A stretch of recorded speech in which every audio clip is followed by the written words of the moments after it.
রাত 11টা বাজে। বাসায় গিয়ে খাবার খাবো, এখনো তা নসিব হয়নি। আর ভালো লাগে না এই দুনিয়ার কোলাহল।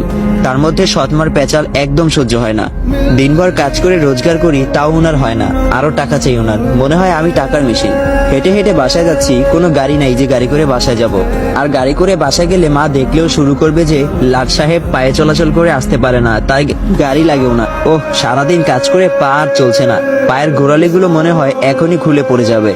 না, আর সম্ভব না হেঁটে যাওয়া। একটু বসে জিরিয়ে নেই, তারপর না হয় আবার বাসায় যাওয়া যাবে।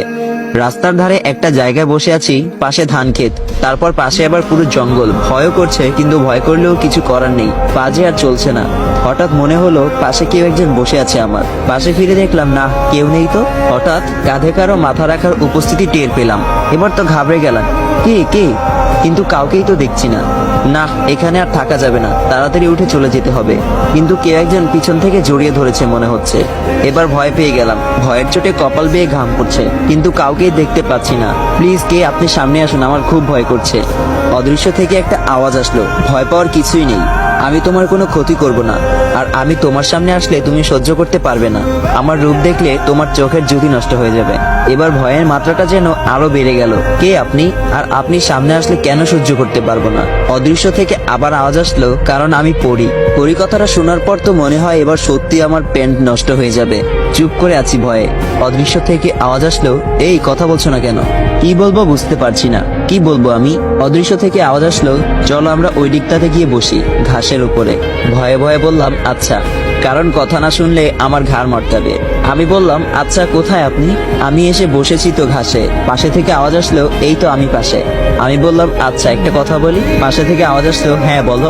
আমি বললাম দেখুন, আপনি সামনে না আসলে আমি কথা বলবো কিভাবে? আপনি প্লিজ আমার সামনে আসুন। অদৃশ্য থেকে আওয়াজ আসলো, আচ্ছা আসবো, তবে তার আগে বলো তোমার কেমন মেয়ে পছন্দ, মানে তোমার স্বপ্নের রানীটা কেমন হবে? আমি বললাম আমার পছন্দ সাদাসিধা একটা মেয়ে, যে সাদা একটা সিম্পল ড্রেস পরবে, যাকে এক দেখায় আমি ভালোবেসে ফেলবো, ওর রূপে পাগল হয়ে যাব আমি। অদৃশ্য থেকে বলল আচ্ছা ওয়েট। হঠাৎ দেখলাম সাদা একটা আলোক রোশনি জ্বলতে জ্বলতে উপরের দিকে থেকে নামছে। আলোক রোশনিটা হঠাৎ বড় হয়ে গেল।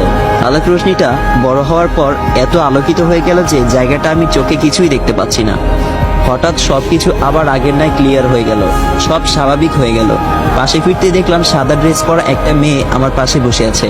মেয়েটার দিকে নজর পড়তেই আমার দুনিয়াদারি পাল্টে গেল। এত সুন্দর মেয়ে এই জমিনের বুকে এর আগে কখনো আমি দেখি নাই। মনে হচ্ছে জান্নাতের কোনো হুর ভুল করে জমিনে নেমে এসেছে।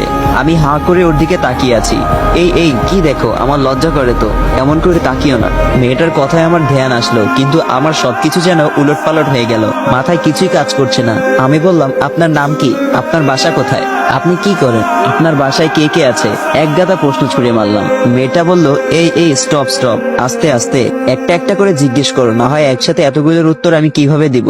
মেয়েটা বলল আমার নাম মাবসুরাতুন নূর, তবে সবাই আমাকে মাবসুরা বলে ডাকে।